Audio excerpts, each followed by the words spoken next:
الحمد للہ الذی ہدانا لہذا وما كنا لنهتدی لولا ان هدانا اللہ لقد جاءت رسل ربنا بالحق الصلاة والسلام على النبی الأمی المکی المدنی القرشی الہاشمی المطلبی الرسول المسدد المصطفى الامجد المحمود الاحمد ابو القاسم محمد صلوات اللهم صل على محمد وآل محمد وعجل الصلاة والسلام على سید المطہر والامام المظفر والشجاع الغضنفر ابی شبیر و شبر غالب علی کل غالب مطلوب کل طالب نقطۃ دائرۃ المطالب امام مشارق والمغارب اسد اللہ الغالب امیر المومنین علی ابن ابی طالب صلوات اللهم صل على محمد وآل محمد وعجل فرجهم الصلاة والسلام على صاحب دعوة النبوية وصولة الحیدریہ والعصمة الفاطمیہ والحلم الحسنیہ والشجاعة الحسینیہ والعبادة السجادیہ والمآثر الباقریہ والآثار الجعفریہ والعلوم الکاظمیہ والحجج الرضویہ والجود التقویہ والنقاوة النقویہ والہیبة العسکریہ والغیبة الالہیہ القائم بالحق صلوات اللهم صل على محمد وآل محمد وعجل فرجهم الصلاة والسلام على آلہ الطیبین الطاہرین المعصومین المظلومین انما یرید اللہ لیذہب عنکم الرجس اہل البیت ویطہرکم تطہیرا صلوات اللهم صل على محمد وآل محمد وعجل فرجهم تمام تر تعریف اپنے پروردگار عالم کے لیے ہے، اس رب کے لیے جس سے زیادہ مہربان کوئی اور نہیں، وہ پروردگار جو یکتا ہے، واحد ہے، اکیلا ہے، اور اسی کے جلوے پوری کائنات میں پھیلے ہوئے ہیں، اور اسی کا جمال اور اسی کا حسن اور اسی کی ہستی آپ کو گوشے گوشے میں نظر آئے گی. جدھر نظر اٹھائیں گی آپ کو اپنا رب نظر آئے گا، آپ کو اپنے رب کی صنائیاں نظر آئیں گی، کیا کیا اس نے بنایا، کیسے کیسے اس نے بنایا، اور یہ سب بنایا آپ کے لیے. کتنی خوبصورت بات ہے. کوئی مجھے ایک پھول لا کے دے دے، میں اسے ہمیشہ یاد رکھوں گی. رائٹ؟ اس نے پورا یہ گلستان ہمارے لیے سجا دیا. آپ سوچیے ہم کیسے اسے بھول سکتے ہیں؟ اس لیے کہ ہر نعمت اس نے میرے اور آپ کے لیے خلق کی ہے، اور جواب میں وہ کیا چاہتا ہے؟ میری بندگی کرو، میری ایسی بندگی کرو جو میں نے تمہیں بتائی. پھر وہی بات، پہلے تو خیر آج شاید سلام کیا نہیں کیا، السلام علیکم. وعلیکم السلام ورحمۃ اللہ وبرکاتہ. سوری. دوسری بات یہ کہ میں نے یہ نہیں بتایا آج دن کون سا ہے. آج نواں دن ہے، رائٹ؟ آجواں نہیں، مجلس آج ہے میرے آقا کی، اس آقا کی کہ جس کے حسن کا ثانی پوری کائنات میں کوئی. قمر بنی ہاشم، کیا حسن، کیا جمال، کیا شخصیت، کیا سحر، کیا طاقت، کیا وفا، کیا بلندی، کیا تابعداری. اتنا حسین کمبینیشن آپ کو ملتا ہے حضرت عباس علیہ السلام کی شخصیت میں کہ جو ان سے پہلے صرف ان کے بابا کی شخصیت میں نظر آتا ہے. میں ان کی بات کروں گی، اور میں نے پہلے دن شاید آپ سے عرض بھی کیا تھا کہ میں آج کوئی اور بات نہیں کروں گی, صرف اپنے آقا کی بات کروں گی. لیکن مجبوری یہ ہے کہ میری کم علمی, میری تہی دامنی, میرے پاس لفظوں کی قلت کہ میں اپنے مضمون کو پہنچا نہیں سکی اس طرح جس طرح کہ آپ سے میں نے کمٹ کیا تھا. تو مجھے آج تھوڑا سا حصہ حضرت عباس کے حصے کا لینا پڑے گا فضائل میں, جس میں میں اپنے موضوع مسلسل کو آگے بڑھا سکوں. ہمارا عنوان مسلسل ہے The Missing Link, اور The Missing Link میں ہم ابھی تک اپنے دوسرے موضوع یعنی 250 سالہ دور امامت پر ہیں. تو ہم ڈائریکٹ اس کے اوپر آتے ہیں. 250 سالہ دور امامت میں اس وقت ہم کس ہستی کا رخ دیکھ رہے ہیں؟ اپنے چوتھے امام. کل تک ہم نے امام حسین علیہ السلام کی بات کرنے کی کوشش کی تھی, یہاں سے پنجتن تمام ہو گئے, اور اب ہم چوتھے امام کا تھوڑا سا ذکر پہلے کر چکے ہیں, لیکن ہم اسٹریٹجیز پر نہیں آئے تھے. سب سے پہلے تو آپ کو یہ سوچنا پڑے گا کہ چوتھے امام کے چیلنجز کیا کیا تھے. آپ کے ذہن میں لے کر آئیے کیا کیا چیلنجز تھے, کوئی بتائے گا مجھے, اس لیے کہ آپ تو میرے ساتھ سفر کر رہی ہیں. آپ کو پتا ہے نا کلاس میں اور ورک شاپ میں کیا فرق ہوتا ہے؟ بیویوں کو بے پردہ دیکھا, یہ پہلا لمحہ امامت تھا. ورک شاپ میں ہم یہ کرتے ہیں کہ جو لیکچر دے رہا ہوتا ہے وہ استاد نہیں ہوتا, وہ صرف فیسیلیٹیٹر ہوتا ہے, اس لیے کہ اس کے سامنے جتنے لوگ ہوتے ہیں وہ علم میں اس کے برابر ہوتے ہیں. ٹھیک ہے نا. تو ہم اس وقت جس ورک شاپ میں بیٹھے ہوئے ہیں, اس ورک شاپ یا حسینی ورک شاپ میں آپ سب کے پاس اتنا خزانہ ہے علم کا, اس لیے کہ جب سے آپ نے آنکھ کھولی آپ فرش اعضاء پہ آ رہی ہیں. تو میں آپ کو کوئی نئی بات نہیں بتا رہی ہوں. تو اپنے ذہن میں جو کچھ بھی آپ کے جس معصوم کی بات ہو رہی ہے وہ سب لے کر آئیے سامنے, اور پھر میرے ساتھ ایکٹیولی پارٹ لیجئے. کیا کیا چیلنجز تھے امام علی ابن الحسین کے, جس کا پہلا لمحہ آنکھ کھولتے ہی پہلا فتویٰ اتنا تکلیف دہ ہو اور اتنا کرٹیکل ہو. میں سمجھتی ہوں 12 اماموں میں کسی کی لائف میں اس طریقے سے آزاد امامت, آغاز امامت نہیں ہوا جیسا کہ امام علی ابن الحسین کا تھا. یعنی وہ پھوپھی جس کا سایہ کبھی سورج نے نہیں دیکھا تھا, وہ کھلے سر تھی, اور وہ فتویٰ بھی کیا پوچھ رہی تھی کہ سارے خیمے جل گئے ہیں, کسی کے سر پہ چادر نہیں ہے, زندہ جل جائیں. یہ جملہ ہے, اس کے پیچھے جو وہ چند, مجھے نہیں پتا کتنی دیر تھی, آدھا گھنٹہ تھا, 20 منٹ تھے, 10 منٹ تھے, کتنی دیر میں آگ لگائی تھی لعینوں نے ناموس رسول کے خیموں میں, اور کتنے خیموں سے بیویاں گزرتی بھی گئیں. مجھے تاریخ میں بہت ڈھونڈنے میں یہ تو ضرور ملا کہ اتنے خیمے تھے حسین کے ساتھ کہ 60 خیموں کے اوپر 60 اونٹوں پہ صرف خیمے لادے جاتے تھے جب قافلہ آگے بڑھتا تھا. تو اب آپ خود اندازہ لگائیے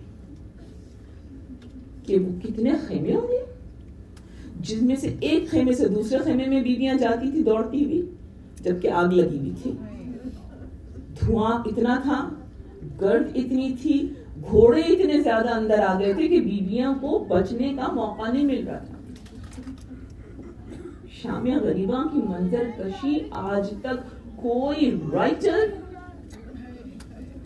کوئی شاعر, کوئی تخیل میں پرواز کرنے والا جو بہت اعلیٰ ذہن ہوتے, کوئی بھی نہیں کر سکا ہے آج تک. اب اس منظر نامے کو ذہن میں لا کر پھر سوچئے کہ امام کو تو نہیں پتا نا کہ سب کی چادریں چھن گئی ہیں. یہ بھی پاسبلٹی کہ جو عورت مجھ پہ جھکی اس کی خالی چھینی. آپ اندازہ لگا سکتی ہیں اس سچویشن کی انٹینسٹی کا, جب بی بی یہ کہہ رہی ہیں سب کی چادریں چھن گئی, ہم سر برہنا ہیں, کیا ہم زندہ جل جائیں یا باہر نکلیں. تو جہاں سے اسٹارٹ ہوئے بس وہاں سے دیکھ لیے چیلنجز, اور اس کے بعد آپ یہ سمجھ لیجئے کہ امام زین العابدین علیہ السلام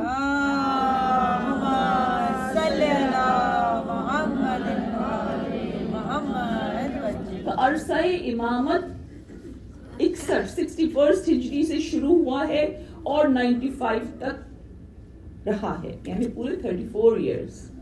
اور ان 34 ایئرز میں چیزیں نیچے نہیں آئی ہیں, اوپر سے اوپر جاتی ہیں. چیلنجز جو تھے وہ یہ نہیں تھا کہ صرف کربلا تک تھے، پھر شام تک تھے اور پھر حالات بہتر ہو گئے. مجھے آپ کو حالات بہتر نظر آتے ہیں؟ ایسا تھا نہیں. شدید سے شدید تر ہوتے جا رہے تھے محاذ. اور وہ محاذ کیا تھے کہ پہلے تو تلوار سے تہ دیگ کیا تھا، پورے گھرانے کو ختم کر دیا تھا. اس کے بعد قیدی بنا لیا تھا، قیدی بنا کر لے گئے تھے. قیدی بھی کیسے بنایا تھا؟ قیدی ایسے نہیں بنائے تھے جیسے بنائے جاتے ہیں کہ ایک طرف الگ کر دیا، رسیاں ڈال دی، چینز کر دیا اور پھر ساتھ لے کے گئے. نہیں، اس قید میں ایک نیت تھی، اور وہ نیت ہمیں شام میں جا کے پتہ چلتی ہے جب وہاں کے جو دربان تھے، جو جس جیل میں یا جس خرابے میں ٹھہرایا گیا تھا علی محمد کو، جو چھوٹا سا کمرہ تھا بالکل تہہ خانے کے اندر، جس کا راستہ جو تھا وہ بالکل اس طرح سے زیادہ تھا کہ آدمی کھڑے ہو کے نہیں چل سکتا. اس کے اندر سے گزر کے جہاں جا کے رکھا گیا تھا وہ کھلی ہوئی جگہ تھی، چھت نہیں تھی اس کے اوپر، اور اس کی دیواریں بہت پرانی اور بوسیدہ تھی. وہاں پہ جو لوگ فوجی کے طور کے اوپر، رکھوالوں کے طور کے اوپر ان کو واچ کر رہے تھے، وہ مسلمان بھی نہیں تھے، عرب بھی نہیں تھے، وہ رومن تھے. تو وہ اپنی زبان میں گفتگو کر رہے تھے. ایک دوسرے سے یہ کہہ رہا تھا کہ یہ اتنی پرانی جگہ ہے، مجھے لگتا ہے کہ کچھ دیر میں ہی یہ دیواریں گر جائیں گی اور قیدی اس میں دب کے ختم ہو جائیں گے. تو دوسرے نے کہا ان کا ارادہ یہی ہے کہ کسی طریقے سے قیدیوں کو ختم کر دیا جائے تاکہ ان کے اوپر الزام نہ آئے. تو امام زین العابدین obviously امام وقت تھے، ان کو ساری لینگویجز سمجھ میں آتی تھی. آپ نے ان کے ہی لہجے میں جواب دیا، اسی رومی زبان میں آپ نے جواب دیا. ان کا یہی ارادہ ہے لیکن میرا اللہ ایسا نہیں ہونے دیتا.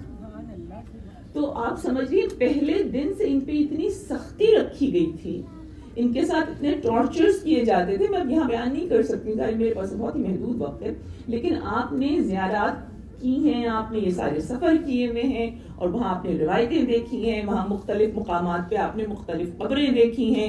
کہیں کسی بچی کی قبر ہے، کہیں کسی امام کی زوجہ کی قبر ہے جس کا بچہ جو ہے وہ ابورٹ ہو گیا، اتنے کوڑے اس کو مارے گئے اور اس کے بعد پھر اس کو دفن کیا گیا. اور بہت سارے مقامات پر تو آپ کو بے نام قبریں ملیں گی، وہ بے نام قبریں جن پہ کوئی کتبہ نہیں ہے، لیکن کرامتیں ظاہر ہو رہی ہیں. اس سے اندازہ ہوتا ہے کہ یہ آل محمد کے بچے تھے جو کہ گھوڑوں سے گر گئے تھے اور اس کے بعد ان کو دفن کر دیا گیا تھا. تو یہ کیا کوشش تھی؟ یہی کوشش تھی نا کہ ان کو اتنا ٹارچر کرے کہ رسول کی نسل ختم ہو جائے. یہ بھی ایک چیلنج تھا. پھر تیسرا چیلنج کیا تھا؟ تیسرا چیلنج یہ تھا کہ اس مجمع سے جس سے انٹریکٹ کر رہے تھے، جو کبھی پتھر مارتا تھا، کبھی آگ کے میں لپٹے ہوئے پتھر پھینک رہا ہوتا تھا، کبھی کوڑا پھینک رہا ہوتا تھا، کبھی امام کو شیشوں کے اوپر چلایا جاتا تھا، کبھی کانٹوں پہ چلایا جاتا تھا. یہ سارے جو ظلم ہو رہے تھے اور جو یہ لوگ ظلم کر رہے تھے، ان میں سے ایک شخص ایسا نہیں تھا جو آل محمد کی معرفت رکھتا. سب یہی سمجھتے تھے کہ یہ اسلام کے بدترین دشمنوں کی، اور بدترین دشمن کون؟ علی کو اتنا زیادہ مس ریپرزینٹ کیا گیا تھا کہ جب لوگ علی کا نام سنتے تھے تو سمجھتے تھے کہ اسلام کا سب سے بڑا دشمن آ رہا ہے اور یہ اس کی اولاد ہے. لہٰذا ہمیں اپنے امیر المومنین کی اطاعت میں رہتے ہوئے ان کو اتنا زیادہ ٹارچر کرنا ہے اور ان کو اتنا ہیوملیٹ کرنا ہے تاکہ ہم زیادہ سے زیادہ ثواب کما سکیں. یہ تو آپ کو معلوم ہے نا کہ معاویہ نے کس طریقے سے پلاننگ کی ہوئی تھی. ہر نماز میں واجب تھا علی پر سب و شتم کرنا. پرسوں آپ نے امام حسن کی کنڈیشنز دیکھی تھی نا. پہلی کنڈیشن کیا تھی؟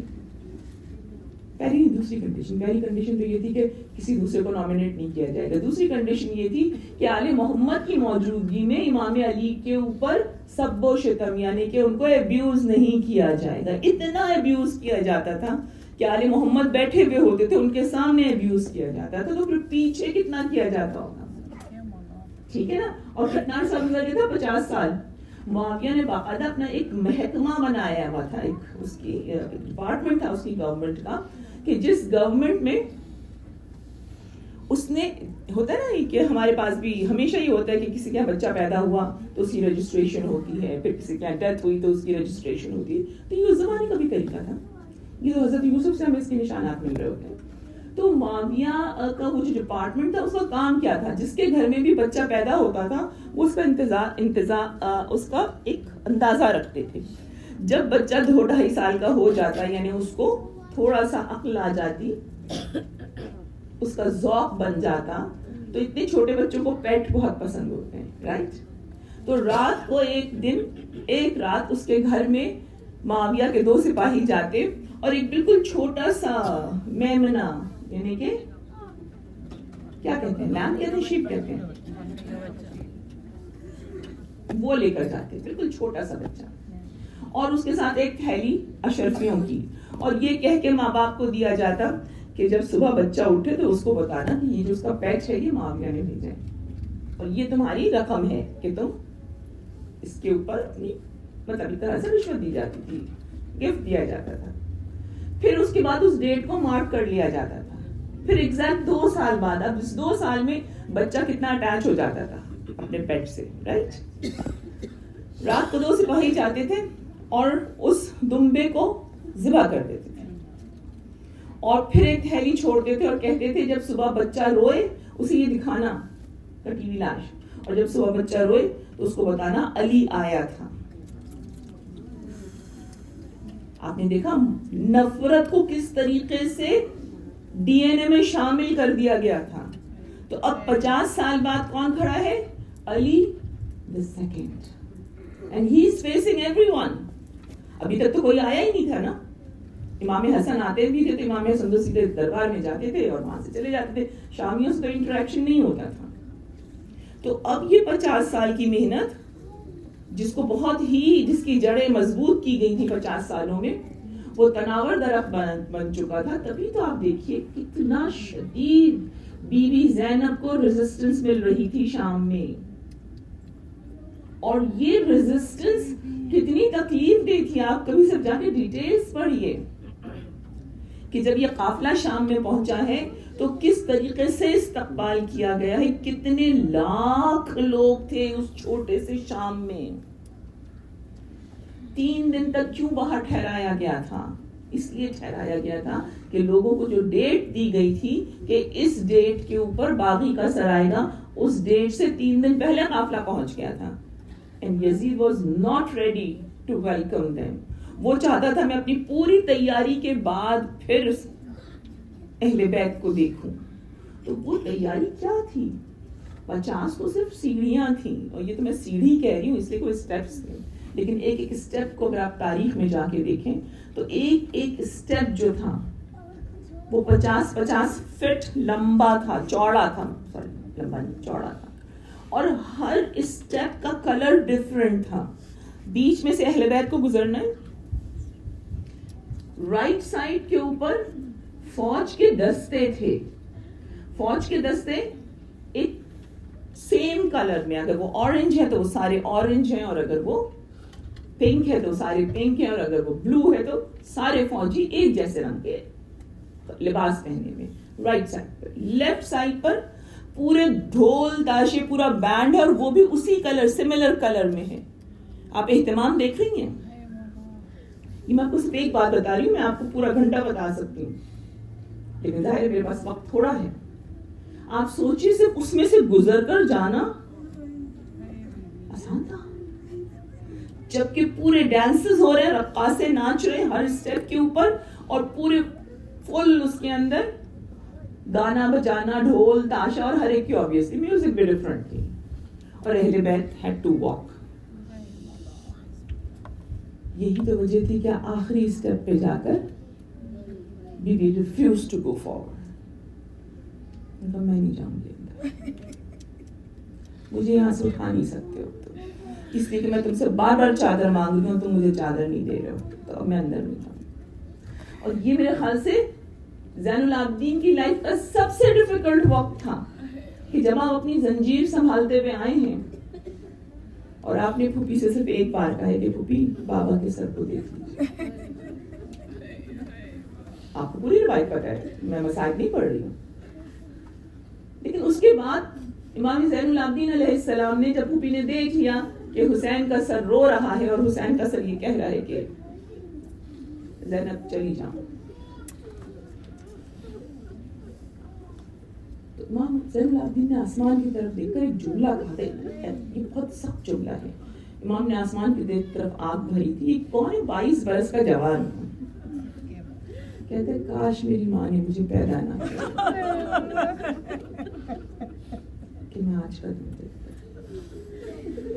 یہ چیلنجز کی ابتدا ہے. اور اس کے بعد امام کے نیکسٹ 34 ایئرز کون کون سے چیلنجز ہوئے تھے؟ سب سے بڑا چیلنج یہ تھا کہ یہ جو کربلا کا اتنا بڑا واقعہ ہو گیا ہے، میں کہیں کوئی ایسا اسٹیپ نہ لوں کہ اس کی محنت اکارت چلی جائے. He was the only survivor of Karbala, right?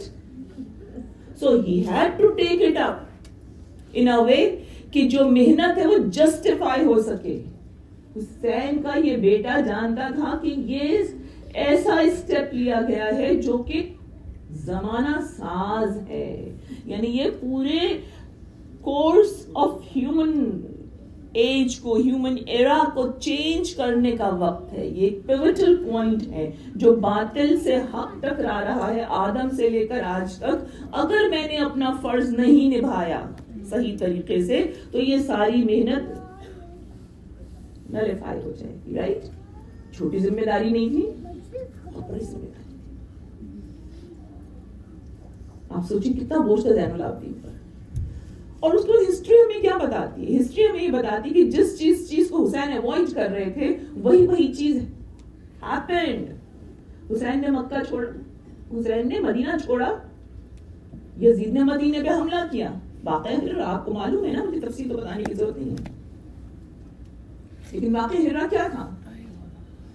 علماء بہت اچھا جملہ کہتے ہیں اور یہ جملہ آپ کو سمجھ میں آئے گا انشاءاللہ. علماء کہتے ہیں کہ یزید ruled only for 3 years, right?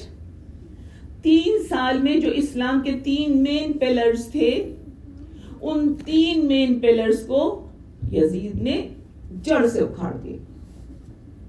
پہلا پلر اہل بیت رسول، پہلے ہی سال حملہ کر دیا. آتے ہی تخت کے اوپر اہل بیت رسول کو اپنی دانش میں تاراج کر دیا، ختم کر دیا. یہ تو امام علی ابن حسین سروائیو کر گیا، خدا کی مصلحت تھی، ورنہ تو کسر نہیں چھوڑی تھی نا. اور ان کو بھی اتنا بے ضرر دیکھا تو چھوڑا، ورنہ اگر ذرا اندازہ ہوتا ان کی اسٹرینتھ کا تو بھی نہیں چھوڑتا. اٹیمپٹ کیا تھا لیکن ظاہر خدا کو بچانا تھا. درود پڑھی محمد. اللہم صلی علی محمد و آل محمد. دوسرا سال مسلمانوں کا دوسرا اہل بیت کے بعد جو سب سے اہم جگہ ہے دوسری وہ مدینہ ہے. کیوں؟ رسول اللہ وہاں دفن ہے.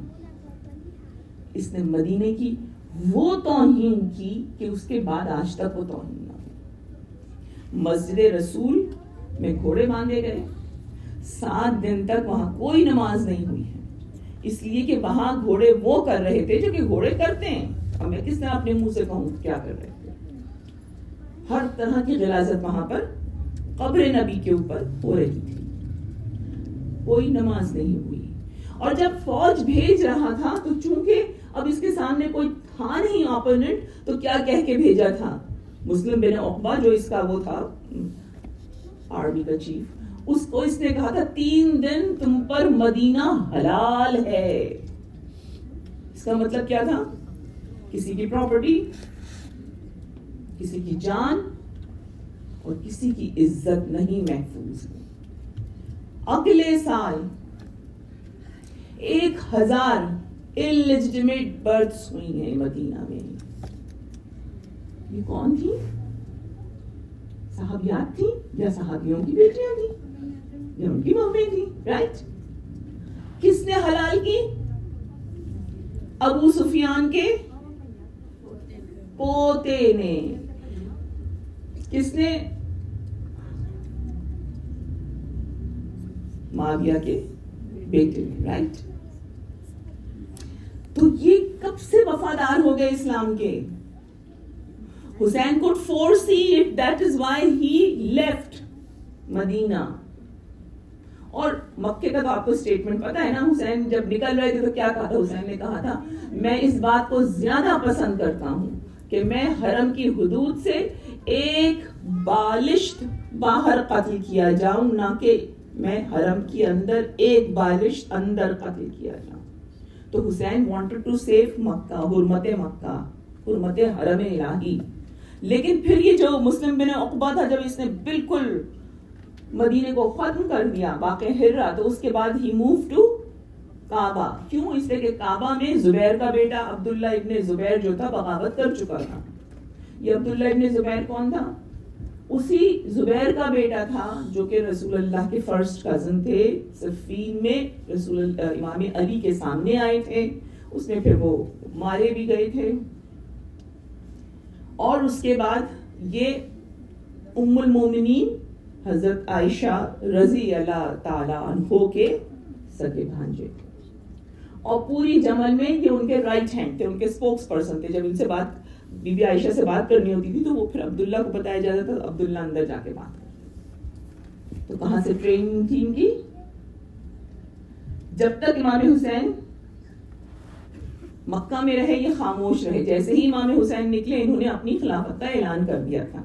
اب میں اس ڈیٹیل میں نہیں جا رہی، لیکن میں آپ کو یہ بتانا چاہ رہی ہوں کہ انہوں نے حرمت حرم کا خیال نہیں کیا، وہ حرم میں ہی رہے. اور اس کی وجہ سے پہلے تو مسلم بن عقبہ نے، اور اس کے بعد جب عمر گیا تو نہیں، سوری نام مکسنگ کریں، اس کے بعد جو دوسرا آیا، دونوں نے مکہ میں تو داخل نہیں ہو سکے، پہاڑیوں پہ کھڑے گولے برساتے رہے. وہ گولے آگ کے بھی گولے تھے، وہ اتنے گولے برسائے گئے کہ کعبہ کی دیواریں ٹوٹ گئیں، کعبہ میں آگ لگ گئی، کعبہ کا جتنا خزانہ تھا وہ سب لوٹ لیا گیا. حضرت اسماعیل کا جو کے لیے جو آیا تھا دمبا ذبح ہونے جنت سے، اس کی سینگیں تھیں، بہت سارے سونے کے خزانے تھے، بہت کچھ تھا کعبہ میں.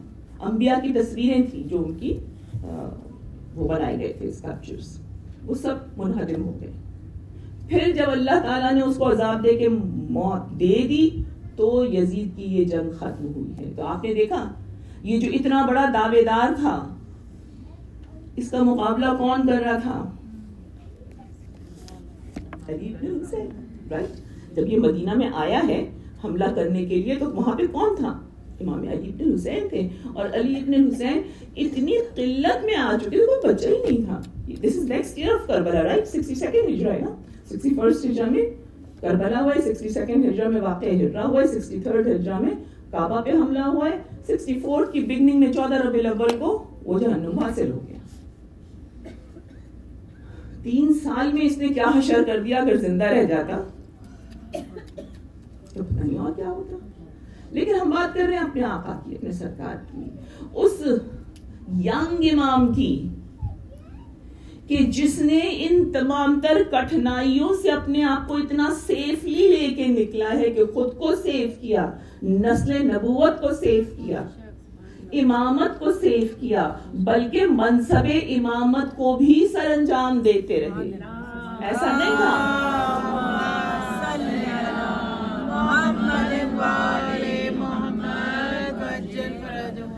نہیں تھا کہ آپ گوشہ نشین ہو گئے ہوں، سب کو چھوڑ کر خاموشی اختیار کر لی ہو، ڈسکنیکٹڈ ہو گئے ہوں. اس لیے کہ دادا کی سنت کیا تھی کہ لوگ تمہیں ڈسکنیکٹ کرنا چاہیں گے، تم ڈسکنیکٹ نہیں ہوگے. لوگ تمہارے سلام کا جواب دینا چھوڑیں گے، تم لوگوں میں جانا نہیں چھوڑو گے. رائٹ؟ درود پڑھیے. اللہم صلی علی محمد وعلی محمد. نعرہ تکبیر، نعرہ رسالت، نعرہ حیدری، حیدری. سید و ساجدین بلند تر سلوات. اللہم صلی علی محمد وعلی محمد. امام زین العابدین علیہ السلام کی اسٹریٹجیز کیا تھیں، آپ کی حکمت عملی آپ کو پتا ہے، اب آپ مجھے بتائیے کیا تھی؟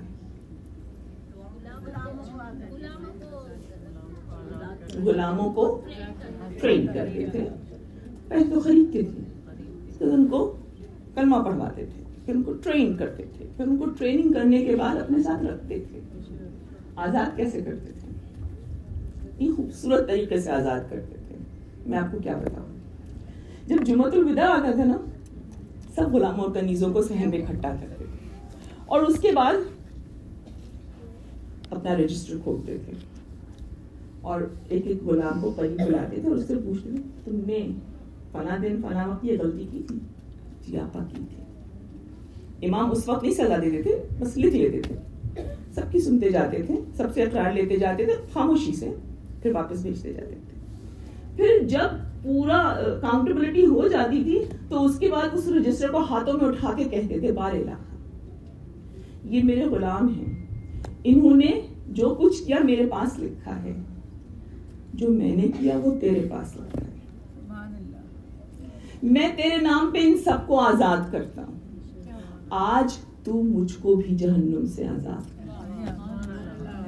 کتنا خوبصورت انداز تھا تربیت کا کہ امام کس طریقے سے لوگوں کے دل میں اللہ کی محبت, اس کی بندگی کرنے کا سلیقہ ڈال رہے ہوتے تھے. اور اگین پھر وہی والی بات کہ ان کو جب ان کے شہروں میں واپس, ان کے ملکوں میں واپس بھیجا جاتا تھا تو اتنی دولت دی جاتی تھی کہ وہ جا کے وہاں پہ تجارت کریں, اور اس تجارت کے بعد جب ان کا اثر و رسوخ اس معاشرے میں قائم ہو جائے تو شیعت ان کے ذریعے پھیلے.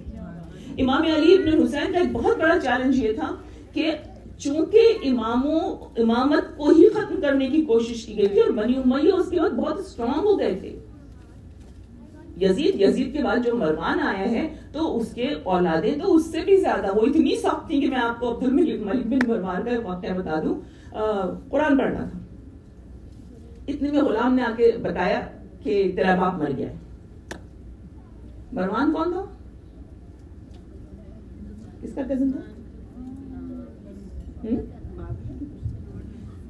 تیسرے خلیفہ کا فرسٹ کزن تھا اور سگے چچا کا بیٹا تھا. اور اس کے لیے اس کے چچا حکم کی ایک عادت تھی کہ جب مدینے میں آیا تھا تو رسول اللہ کی باتیں سنتا تھا, باہر جا کے کہتا تھا جو بات رسول اللہ نے کہی تھی اس کی ٹوٹلی اپوزٹ کہتا تھا میں بھی رسول سے سن کر آیا. تو رسول اللہ کو اس پہ اتنا جلال آیا تھا کہ رسول اللہ نے اس کو گرفتار کرنے کے لیے لوگوں کو بھیجا, ہی بھاگ گیا اپنے بیٹے حکم کے ساتھ, حکم مروان کے ساتھ بھاگ گیا. تو رسول اللہ کو جب پتا چلا کہ اسکیپ کر گیا تو آپ نے کہا کہ مدینے سے اتنے فاصلے تک بھی اگر یہ نظر آئے تو یہ واجب القتل ہے, جب دیکھو اسے قتل کر دینا, اس لیے کہ یہ جھوٹی حدیث بیان کر رہا ہے. آپ سمجھ رہی ہیں کتنی نازک بات تھی. پہلی خلافت میں کوشش کرتے رہے تیسرے خلیفہ کے آ جائے, معافی مل جائے, لوگ انہوں نے نہیں دی, انہوں نے کہا نہیں رسول نے واجب القتل کا اجازت نہیں ہے. دوسرے خلیفہ سے بہت خوش آمد کی, انہوں نے کہا کہ واجب القتل, رسول نے کہا تھا میں نہیں آنے دوں گا. یہ جیسے ہی خلافت پر آئے, یہ بنی امیہ کے تھے, آپ کو پتہ ہے نا, انہوں نے فوراً اپنے چچا کو بلایا, ان کے بیٹے کو بلایا, اپنی بیٹی کی شادی ان سے کی, اور اس کے بعد جو سب سے سینسٹیو وزارت ہوتی ہے, کون سی وزارت؟ جہاں خزانہ ہوتا ہے, یعنی کہ ان کو جو رسول کی بات کے خائن تھے, واجب القتل تھے, انہیں امین بنا دیا. اب آپ دیکھیے اسلام کس طریقے سے ڈیویٹ ہوتا رہا مستقل. اچھا اس کے بعد پھر اب یہ داماد بن گئے, جو اب تیسری خلافت تو گئی نہیں کی وجہ سے تھی, مروان کی وجہ سے. اب میں واپس نہیں جا رہی, لیکن میں آپ کو یہ بتا رہی ہوں کہ ان کا یہ یزید کی, جب یزید مر گیا تو اس کی, آپ کو پتا ہے اس کا بیٹا جو تھا معاویہ ابن یزید 40 دن تک وہ خلافت پہ رہا, لیکن خاموشی سے اپنے کمرے میں رہتا تھا. 40 دن بعد وہ واپس آئے, اس نے پورے قبیلے کو جمع کیا اور اس نے کہا کہ مجھے تخت خلافت کے پائے جو ہیں آل محمد کے خون میں ڈوبے ہوئے نظر آ رہے ہیں, میں اس پر نہیں بیٹھ سکتا. جو کچھ میرے باپ نے کیا, میرے دادا نے کیا, میں خدا سے پناہ مانگتا ہوں کہ وہ مجھے اس میں شریک سمجھے. میں نے خلافت سے دستبرداری کی. رائٹ, جب وہ یہ کہہ کر چلا گیا, اس کی ماں نے اس کو زہر دے دیا. ٹھیک ہے, اس کی ماں نے اس کو زہر دے دیا. اچھا اب وہ ظاہر عورت تو نہیں حکومت کر سکتی تھی, تو اب مروان نے اس سے شادی کر دی.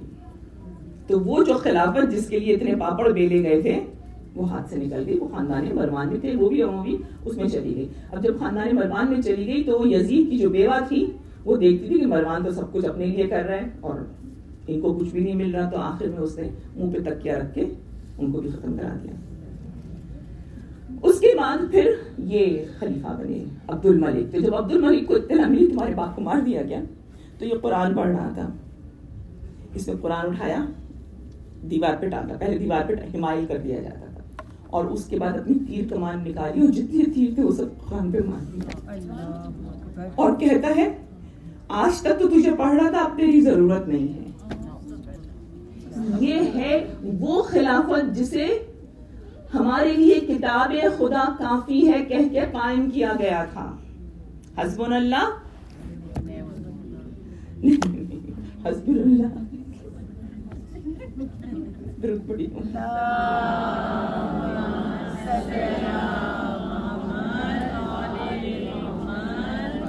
حسبنا کتاب اللہ صاحب جو کہا تھا. مومنات آگے ہو جائیے.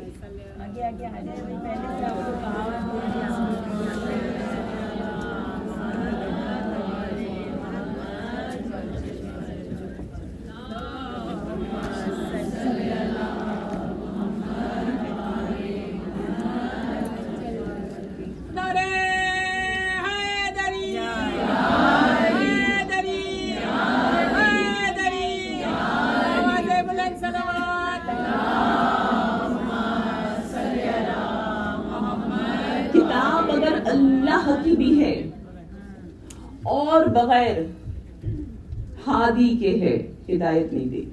یہ یاد رکھیے, خالی کتاب کبھی نہیں ایکسپٹ کیجیے. کتاب کے ساتھ کتاب سکھانے والا بھی ہونا چاہیے جو سوائے اہل بیت کے اور کوئی نہیں.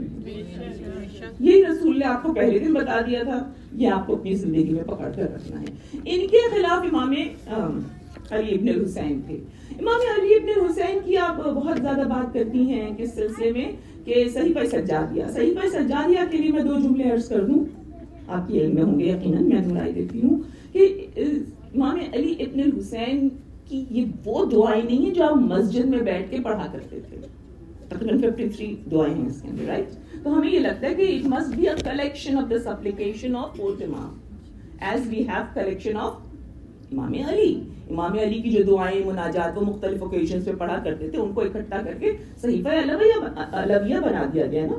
کمپائلیشن ہے نا وہ, جیسے نہج البلاغہ کی کمپائلیشن ہے. نہج البلاغہ کے ڈفرنٹ سرمنز ہیں, ڈفرنٹ ایپسٹلز ہیں, ڈفرنٹ کوٹس ہیں, جن کو بعد میں سید رضی نے اکٹھا کیا اور ایک سلیکشن آپ کی خدمت میں پیش کر دیا.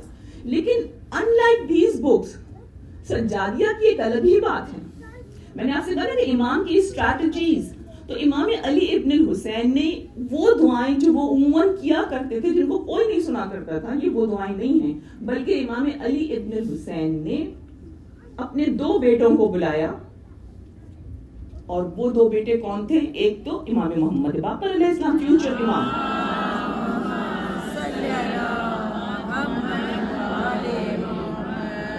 اور دوسرے زید شہید. یہ امام علی ابن الحسین کے وہ بیٹے جو کربلا کے بعد بھی 20 سال بعد پیدا ہوئے, اور انہوں نے وہ انقلاب لانے کی کوشش کی تھی, اور اس کے بعد ان کو بنی امیہ نے 4 سال تک ان کی باڈی کو لٹکا کے رکھا تھا اس کے اوپر, درخت کے اوپر سولی دے کر. لیکن یہ بتانا میں جو چاہ رہی ہوں کہ ان دونوں بیٹوں کو بٹھا کر ڈکٹیٹ کرائی تھی یہ دعائیں. یعنی یہ دعائیں ایسی ہیں جن کے ذریعے امام آپ کو میسج کراس کرنا چاہ رہے تھے. پھر میں کہہ رہی ہوں جو مسجد میں دعائیں مانگی گئی تھی یہ وہ دعائیں نہیں ہیں, یہ دعائیں خاص طور سے الگ سے ڈکٹیٹ کرائی گئی ہیں. 2 کاپیز بنی ہیں, ایک کاپی سلسلہ امامت میں چلی آ رہی ہے جو آخری امام لے کر آئیں گے, ایک کاپی جو زید کو ڈکٹیٹ کرائی گئی تھی وہ اس کے بعد ان کے بیٹے یحییٰ کے پاس آئی اور اس کے بعد وہ پبلک ہو گئی, رائٹ. کیوں؟ یہ امام کی ایک اسٹریٹجی تھی. امام آپ کو بتانا چاہ رہے تھے how much community is important for you. سمجھیے کوئی بات نہیں سمجھی؟ شیعہ کمیونٹی میں آئسولیٹ نہیں رہ سکتا. شیعہ کو ہر صورت میں کمیونٹی میں کنیکٹڈ رہنا ہے. کس طرح سے کنیکٹڈ رہنا ہے؟ جیسے امام نے دعائیں لکھوائی ہیں. امام نے دعائیں کیسے لکھوائی ہیں؟ کسانوں کے لیے, فارمرز کے لیے, مرچنٹس کے لیے, سپاہیوں کے لیے, سرحد پہ جانے والوں کے لیے. کیا ٹاپک ہے جو امام نے نہیں لکھا؟ ہر ایک کو انکلوڈ کیا ہے نا. سو ہم یہ ہسٹری کیوں دیکھ رہے ہیں؟ اس لیے کہ میں نے ہسٹری کی 2 کتابیں پڑھ لی ہیں؟ نہیں, ہم ہسٹری اس لیے دیکھ رہے ہیں کہ اس ہسٹری کو دیکھ کے ہم اپنے آپ کو امام زمانہ کے لیے پریپیئر کر رہے ہیں. Do you understand my point?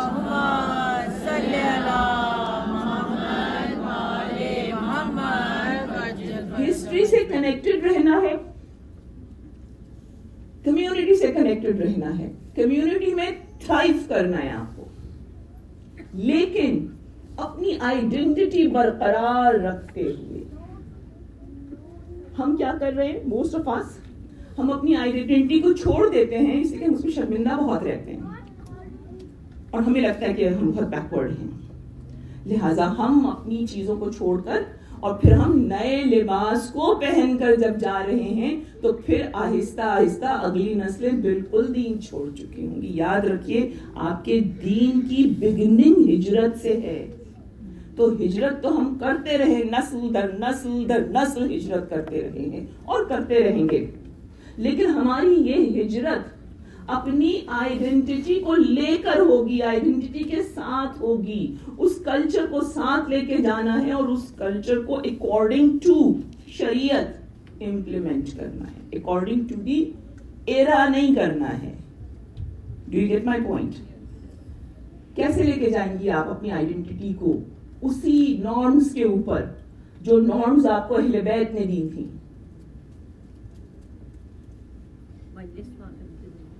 آزاداری کے ذریعے. اللہم صلی علی محمد وآل محمد. ان کے لیے زوردار درود پڑھیں. اللہم صلی علی محمد وآل محمد. یہ جو آزاداری ہے اس کو جاننے کی کوشش کیجیے, اس کو سمجھنے کی کوشش کیجیے. یہ بھی امام علی ابن الحسین کی اسٹریٹجی تھی. یہ جتنی آپ کی رسوم ہے نا, یہ سب امام زین العابدین علیہ السلام نے شروع کروائی تھی. آپ نے کہا تھا اپنے گھر کا, کسی نے کہا میں بہت یاد کرتا ہوں آپ کے بابا کو, بہت میرا دل چاہتا ہے میں بیٹھ کے روؤں, لیکن میں آپ کے پاس آ نہیں پاتا, میں روز نہیں آ پاتا. ظاہر حسین کو تو سب روز یاد کرتے ہیں, کون ہے جو حسین کو روز نہ یاد کرتا؟ محرم ہو نہ ہو, ہمارے دل میں تو حسین رہتے ہیں. تو امام نے کہا کیوں نہیں اپنے گھر میں ایک حجرہ تم الگ رکھتے ہو جہاں تم روز بیٹھ کے میرے بابا پہ رو لیا کرو. یہ کیا بنا؟ ازا خانہ بن گیا نا آپ کا, عاشور خانہ بن گیا نا.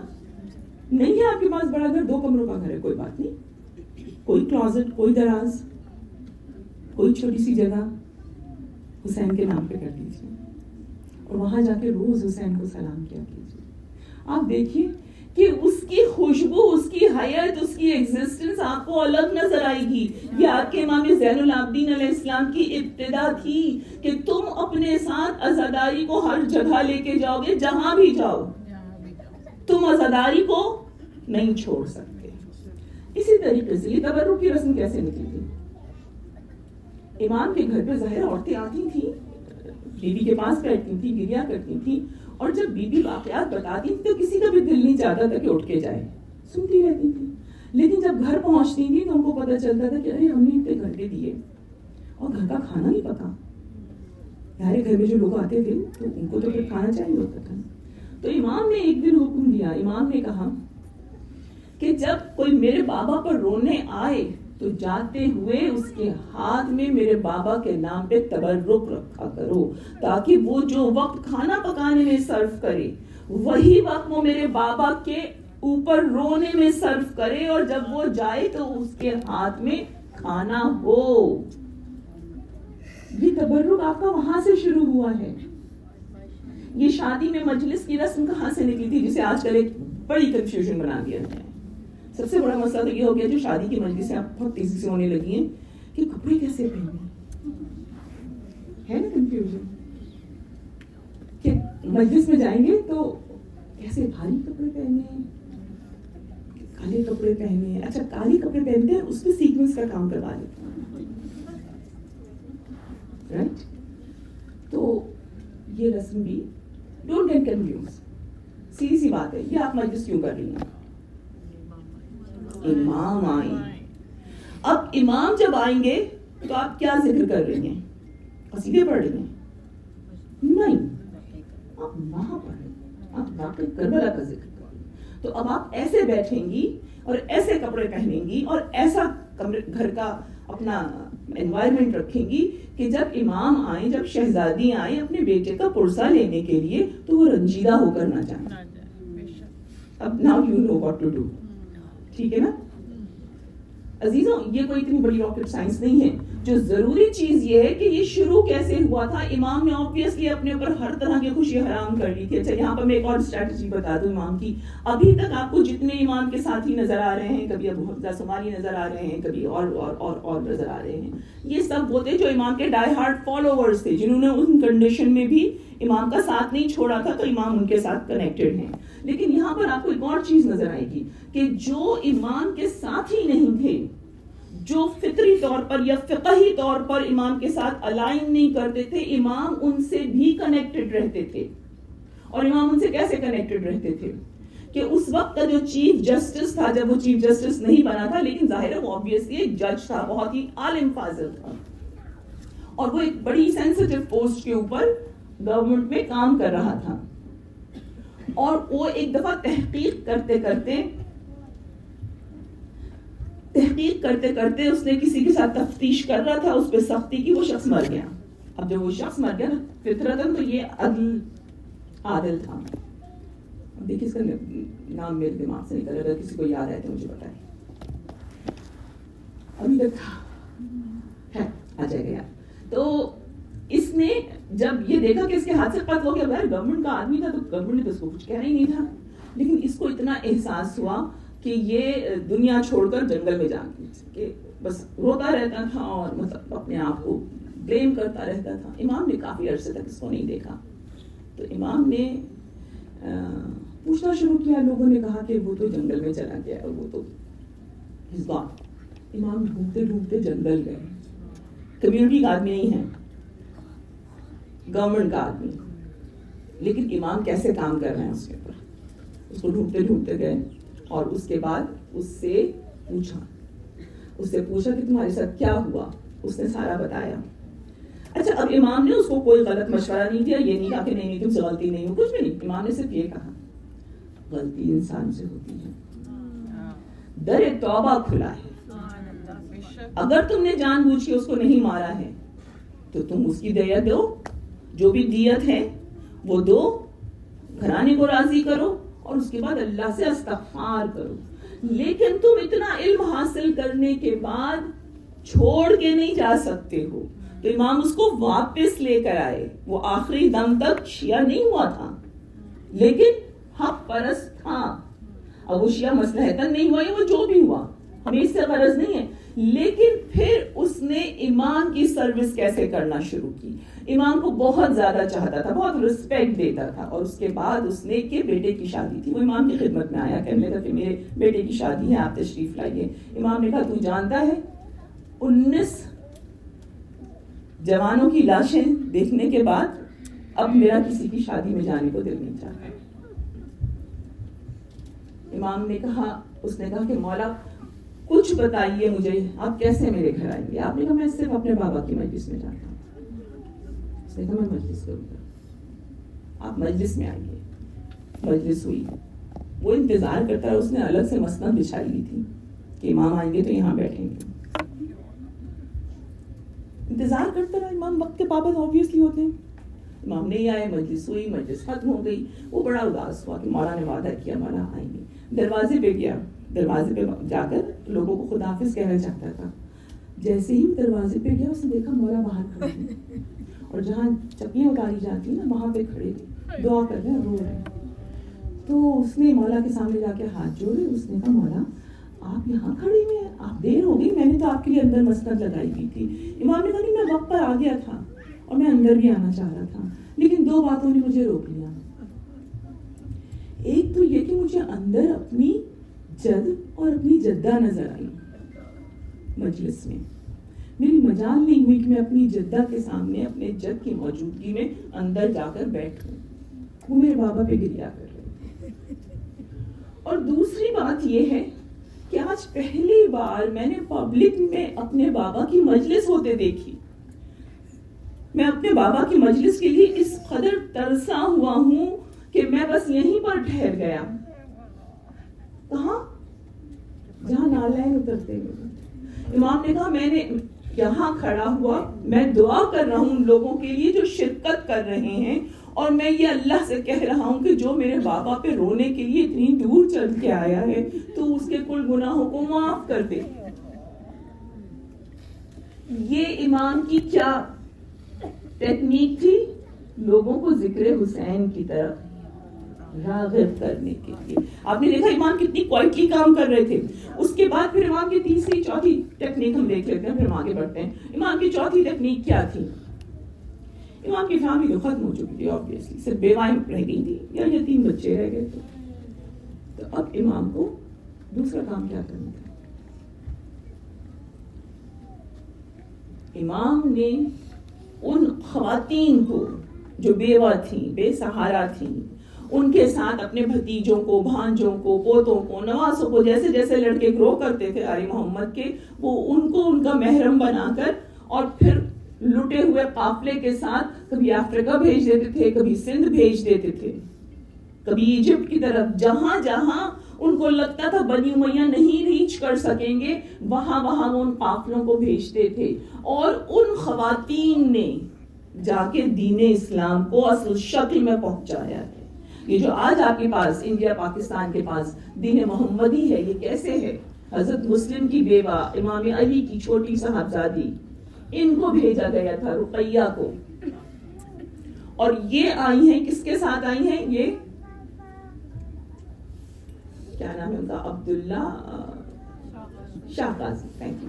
عبداللہ شاہ غازی 2 نسل بعد کے تھے, ان کے ساتھ بھیجا گیا. ابراہیم بن مالک اشتر ان کو مکران تک چھوڑ کے گئے ہیں. یہ 200 کے گروپ کے ساتھ آئی تھی, اور ان کے ساتھ حر کی بیوہ اور حر کے یتیم بچے تک تھے, اس لیے کہ ان لوگوں کو کہیں پناہ نہیں مل رہی تھی. یہ 200 لوگوں کو لے کر پہنچی ہیں مکران, اور پھر وہاں کے اوپر جو بھی واقعات بعد میں ہوئے, میں اب تفصیل پہ نہیں جا سکتی ہوں, لیکن آپ اندازہ کر رہے ہیں کہ دین کیسے پھیلا ہے.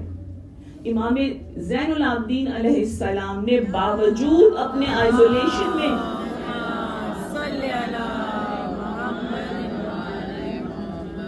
ایک بار اور درود پڑھیے گا.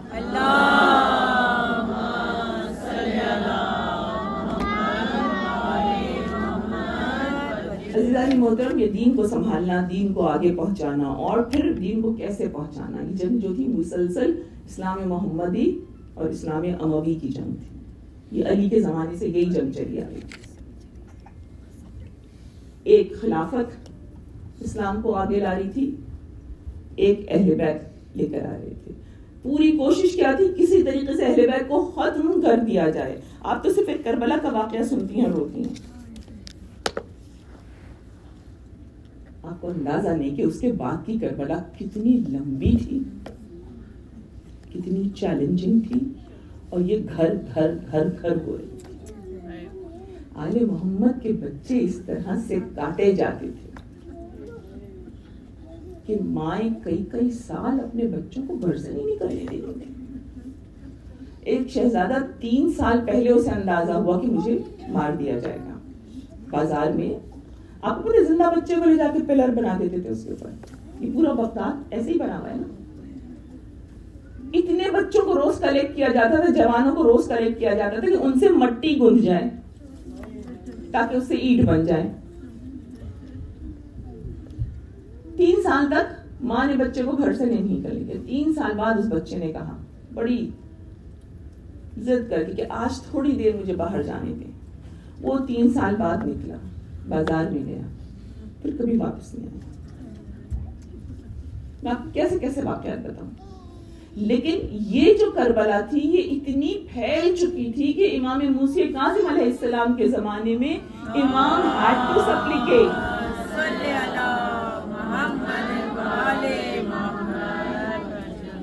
امام کو ایک دعا کرنی پڑی. وہ اتنی عجیب و غریب دعا ہے کہ جب کبھی مجھے یاد آتی ہے, آپ یقین کریں مجھے لگتا ہے جیسے کسی نے میرے دل کو مسل دیا ہے. رسول اللہ کی ایک خوبی کیا تھی کہ آپ کی خوشبو جہاں سے گزرتے تھے پھیل جاتی تھی، رائٹ؟ تھی آپ کی، اور کب تک رہتی تھی؟ 3 دن تک رہتی تھی. تو آبویسلی وہ ٹریول کر رہی تھی جینز میں اور نسلوں میں جا رہی تھی. تو امام کو یہ دعا کرنی پڑی کہ یا اللہ تو یہ خوشبو ہم سے لے لے، اس لیے کہ اس خوشبو کی وجہ سے ہمارے جوان، ہمارے بچے پکڑ لیے جاتے ہیں اور انہیں ذبح کر دیا جاتا ہے. اس کے بعد سے، امام کی دعا کے بعد سے، یہ آل محمد میں جو ایک چلی آ رہی تھی چیز وہ ختم ہوئی ہے. کتنی بے دردی سے مارا جاتا تھا. چلیں ہم اس قصے کو یہیں پر روک دیتے ہیں. اب ہمیں بات کرنی ہے اپنے آقا عباس کی. میں نے آپ سے کہا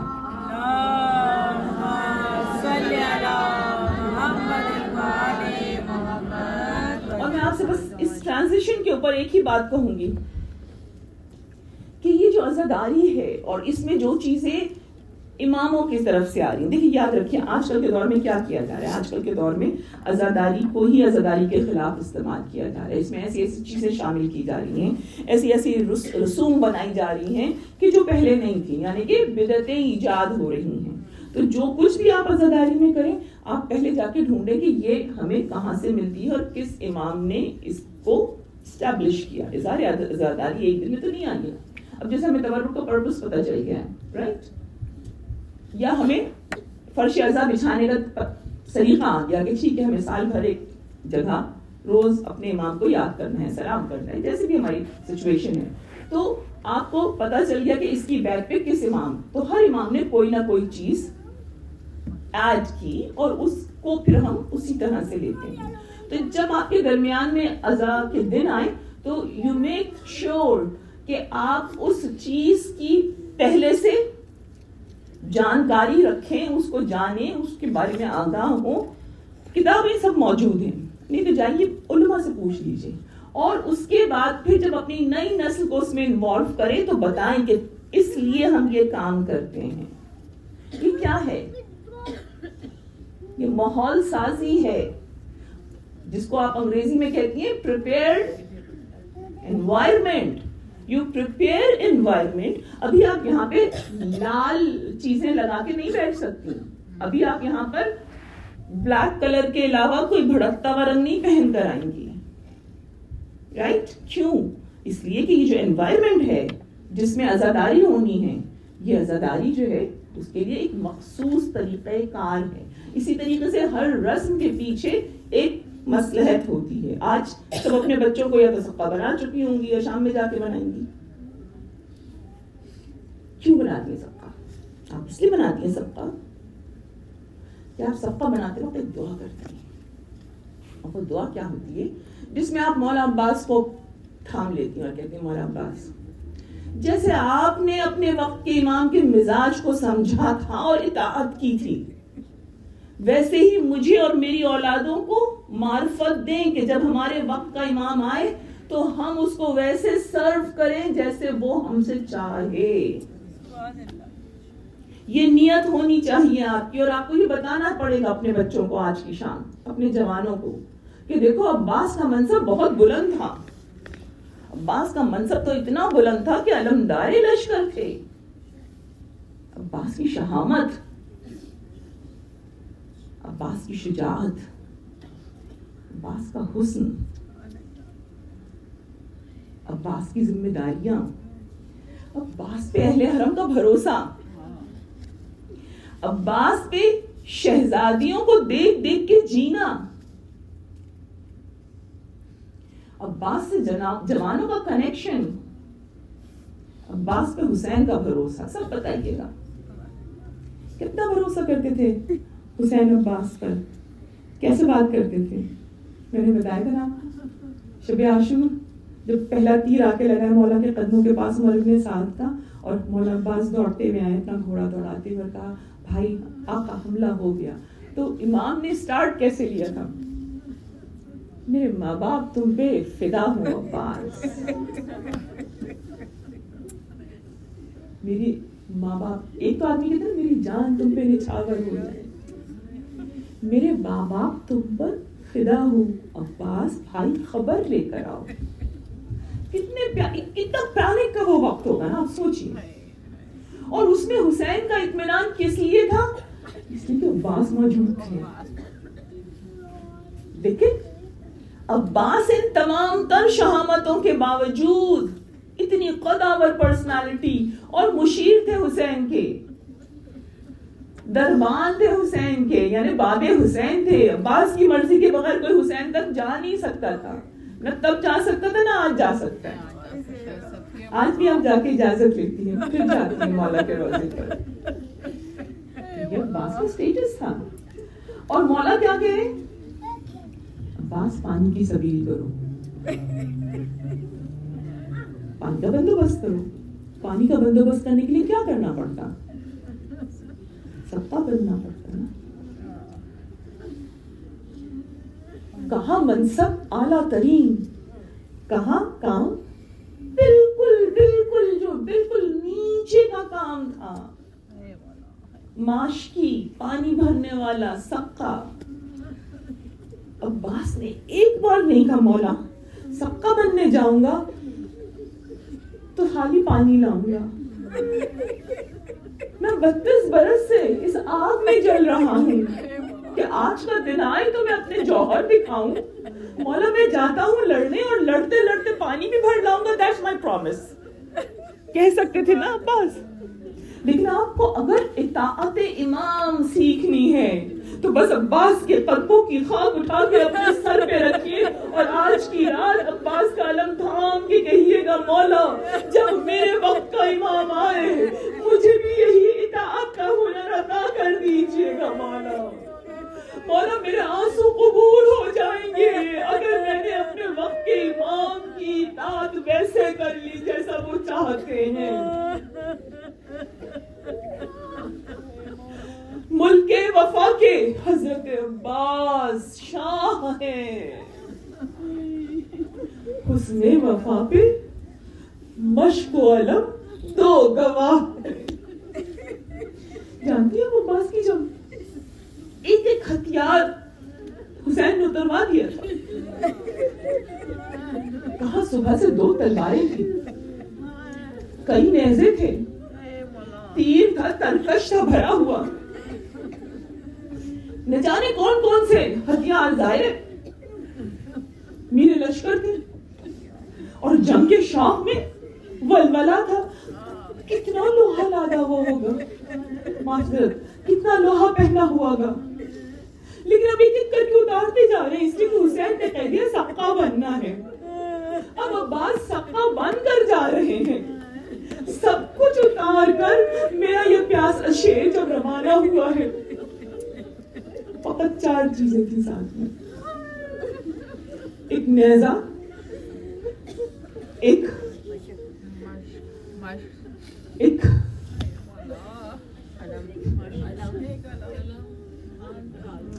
ڈھال جو کہ استعمال ہی نہیں ہوئی, اور ایک مشق اور ایک قلم. یہ 4 چیزیں تھیں. یہ جری چلا. آپ جنگ دیکھیں عباس, جب آپ جنگ دیکھیں گی نا تو آپ اپنی آنکھیں بند رکھیے گا, میدان کربلا کو سامنے رکھیے گا. میدان کربلا میں آپ کو نظر آئے گا کہ کس طرح 4-4 ہزار کے دستے پورا میدان جنگ گھیرے ہوئے تھے. اور جب ان 4-4 ہزار کے دستوں کو آپ چیر کے جاتے ہیں تو پہلے 4,000 کا دستہ, اس کے پیچھے پھر 4,000 کا دستہ, اس کے بعد اس کے پیچھے نہر, اور نہر پہ 5,000 کا پہرا. کتنے ہو گئے؟ 13,000 ہو گئے, رائٹ. یہ 13,000 کا دستہ ہے. عباس کیسے جا رہے ہیں؟ عباس نے اپنا نیزہ تانا, اور آپ کو پتہ ہے نا عباس کے نانا, عباس کے پر نانا, عباس کے پر نانا کے نانا, یہ سب عرب میں ایک نام سے مشہور تھے, ملائب السنا. ملائب السنا یعنی نیزوں سے, سنا کہتے ہیں نیزے کو, نیزوں سے کھیلنے والا. ان سے زیادہ نیزوں کے پیترے بدلنے والا کوئی نہیں تھا. تو عباس ایک لے کر چلے ہیں سنا, ایک نیزہ لے کے چلے ہیں. 13,000 کے لشکر کو شکست دے کر پہنچے ہیں گھاٹ پر. یہ تھی جرأت عباس کی, اور یہ تھی دہشت عباس کی. کوئی سامنے نہیں آتا تھا, ایک نیزہ تھا اور تیزی کے ساتھ اس سے حملہ کرتے ہوئے, اور وہ جو ڈھال کے پیچھے عباس نے مشق سکینہ کو چھپا لیا تھا، کہیں کوئی اڑتا ہوا تیر مشق میں نہ لگ جائے۔ پانی پر پہنچ گئے، پانی بھر لیا، نفرین کی پانی پر۔ ان لہروں میں کبھی ازور کے سوکھے ہونٹ نظر آ رہے تھے، کبھی سکینہ کی تشنہ دہانی نظر آ رہی تھی، کہیں حسین کی سوکھی ہوئی زبان نظر آ رہی تھی۔ ایک بار لعنت بھیجی، نہر القمہ تو خشک کیوں نہیں ہو گئی؟ میرا مولا پیاس سے اس کا سینہ پھک رہا ہے۔ کہتے ہوئے پلٹ آئے، عزیزوں ایک بوند منہ میں نہیں ڈالی۔ اور میں آپ سے عرض کروں کہ عباس تو عباس ہے، عباس کا گھوڑا بھی اتنا وفادار ہے، جانور تھا چاہتا تو پانی میں منہ ڈال لیتا۔ عباس نے کہا تو پانی پی لے، بے زبان ہے، اس نے منہ پھیر لیا، گویا کہتا ہو حسین پیاسے، میں پانی پی لوں۔ پلٹ کے واپس آئے عباس، تو اب اس راستے سے نہیں آ رہے جس راستے سے گئے تھے۔ تاریخ کہتی ہے، مقتل کہتا ہے کہ جب عباس پلٹے ہیں تو عباس نے یہ دیکھا کہ کس طرف درختوں کے جھنڈ زیادہ ہیں، کس طرف جھاڑیاں زیادہ ہیں، میں ان میں سے نکلوں تاکہ لوگ تیر نہ ماریں۔ عزیزوں، یہ جو پڑھا جاتا ہے مجھے نہیں پتا یہ کہاں سے مصائب آئے ہیں کہ عباس نے مشق کو کاندھے پہ رکھا اور پھر عباس جنگ کرتے رہے، ایک ہاتھ کٹ گیا، دوسرا ہاتھ کٹ گیا، پھر عباس نے گرتی ہوئی مشق کو دانت میں پکڑ لیا۔ مجھے آپ بتائیں اگر اس وقت دانتوں میں کچھ ہے تو تیر آنے میں کتنی دیر لگے گی؟ تو عباس نے مشق کو چھپایا تھا، کہاں چھپایا تھا اور کیسے چھپایا تھا؟ اب ذرا اپنی آنکھیں بند کر کے تصور کیجئے، عباس گھوڑے پہ ہیں، مرتجز پہ ہیں، مشق بھر لی ہے، مشق کو بھر کے کدھر چھپائیں گے؟ تیر نہیں آئیں گے، لہذا مشق کو گھوڑے کی پیٹھ پہ رکھا اور اس کے بعد خود اپنے آپ کو ڈھال بنا لیا۔ وہ جو ڈھال لے کے آئے تھے وہ کہاں پھینک دی؟ خود ڈھال بن گئے۔ کیسے ڈھال بنے؟ اپنے دونوں ہاتھوں کو مرتجز کی گردن میں ڈال کے کس کے پکڑ لیا، کہیں سے کسی تیر کی نوک مشق سکینہ تک نہ پہنچے۔ یہی وجہ تھی کہ دلیر کے ہاتھ کٹ گئے۔ ہاتھ کاٹنے کے لیے کسی کو کتنا نزدیک آنا پڑے گا، نزدیک آنا پڑے گا نا کہ تلوار ہاتھ تک پہنچے۔ تو عباس کے تو چونکہ ہاتھ آزاد نہیں تھے، اپنے آپ کو باندھے ہوئے تھے، تو ہر ایک کی ضرورت تھی کہ وہ نزدیک آ جائے۔ نزدیک آ کے پہلے ایک کلائی کاٹی، عباس رجز پڑ رہے، لیکن بدن میں جنبش نہیں ہوئی ہے۔ کمال دیکھیے، اگر کسی کا ہاتھ کٹے تو وہ کس طریقے سے اپنے آپ کو سمیٹے، لیکن مولا کے جسم میں جنبش نہیں ہوئی بلکہ آواز بلند ہوئی، تم سمجھتے ہو تم نے میرا سیدھا ہاتھ کاٹ لیا ہے، لیکن میں اپنا دین نہیں چھوڑوں گا، میرا دین عشق حسین ہے۔ دوسرا ہاتھ بھی کٹ گیا، لیکن غازی نے مجال ہے جو جنبش آنے دی ہو، بدن اسی طریقے سے جھکا ہوا ہے، اب ہاتھ تو ہے نہیں، لہذا پوری کندھے کی قوت سے اپنے آپ کو چپکائے ہوئے گھوڑے سے، کان میں گھوڑے سے کہتے جاتے ہیں تیز چل اور تیز چل، ارے یہ پانی پہنچا دے، تیری میری آخری خدمت ہے۔ وہ خود بھی تیروں سے بھرے ہوئے ہیں، گھوڑا بھی تیروں سے بھرا ہوا ہے، فراٹے بھرتے جا رہے ہیں۔ ایک ظالم نزدیک آیا، چاہتا ہے عباس پہ وار کرے کہ دور سے ایک سنسناتا ہوا تیر آیا۔ کون سا تیر تھا عزیزوں؟ وہ تیر سہشوبہ جو 9 فٹ لمبا تھا، جس کی 3 نوکیں تھیں، حرملہ نے یہ سوچ کے مارا عباس کی جان مشق میں ہے، میں عباس کی جان پہ وار کرتا ہوں، کوئی نوک تو پہنچے گی۔ آخر کار ایک نوک عباس کی کار توڑتی ہوئی مشق سکینہ میں در آئی، ارے پانی بہنا شروع ہو گیا۔ عزیزوں، تمہارے آنسو میں کمی نہ ہو جائے،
خاطر تو لشکر حسینی علم حسینی گر جاتا. عزیزوں بس ہاتھ جوڑ کے کہوں گی جب کربلا جانا اور تمہیں آؤٹ اسکرٹس کی زیارتیں کرانے کے